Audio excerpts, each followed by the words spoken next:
Justru ini levelnya sekarang udah level sama Usai dengan ini. dikritik Hasan Nabsi, Purbaya tunjukkan data yang sekaligus menjawab kritikan Hasan Nabsi. Jadi stabilitas pemerintahan amat baik di mata masyarakat, kecuali di mata orang itu ya. Kenapa? Karena daya belinya juga membaik. Ini daya beli itu yang ini KPN konsumen nih turun karena ekonomi buruk. Ketika ekonomi bagus ini ke sana naik lagi. Ini sama ini ada korelasinya. Ketika ekonomi buruk mereka nggak suka pemerintah, makanya banyak demo besar-besaran.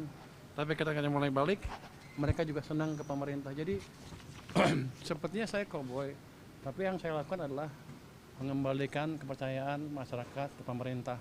Itu juga atas pemerintah Bapak Presiden.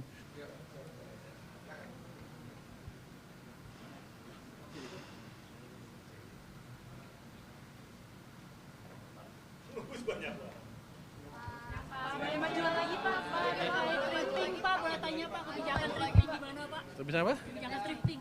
Thrifting apa? Baju Oh, kan akan kita monitor terusan di lapangan. Jadi nanti nama-namanya saya udah punya sih, siapa yang tukang itu yang biasanya tukang impor segala macam. Saya harapkan mereka mulai hentikan itu karena ke depan kita akan tindak. Sekarang pun di lapangan kita periksa terus dari waktu ke waktu. Kalau ketangkap ya nggak bisa kayak dulu lagi kira-kira. Jadi kita orang kan suka bingung kalau itunya mati berarti nggak ada supply. Supply-nya barang-barang domestik harusnya nanti. Biar industri domestik juga hidup lagi. Berarti nasib dari pedagang para pakaian bekas di pasar ini seperti apa Pak? Nasibnya?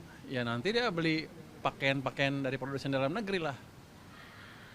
Kan masa kita mau legalkan yang ilegal sementara produsen dalam negeri mati, kan sama juga untungnya nanti dia dapatnya. Kan mereka yang penting untung kan. Ya. Secara tidak langsung berarti untuk penjualan barang impor, thrifting seperti itu berarti dilarang oleh pemerintah ya? Kalau ilegal emang dilarang kan. Nggak tahu siapa yang melegalkan. Kalau saya pikir sih ilegal harusnya dilarang, kecuali dia bisa legal dengan melalui jalur tertentu.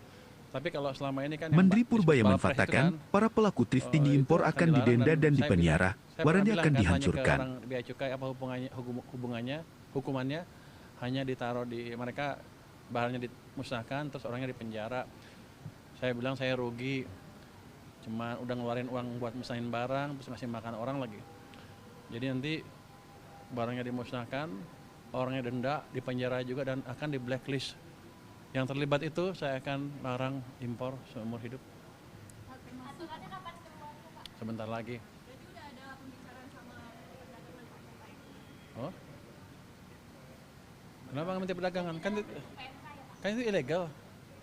Kenapa mesti bicara dengan Menteri Perdagangan? Emang ada peraturan Menteri Perdagangan yang melegalkan itu? Nggak, maksudnya kan Kerjasamanya koordinasinya sama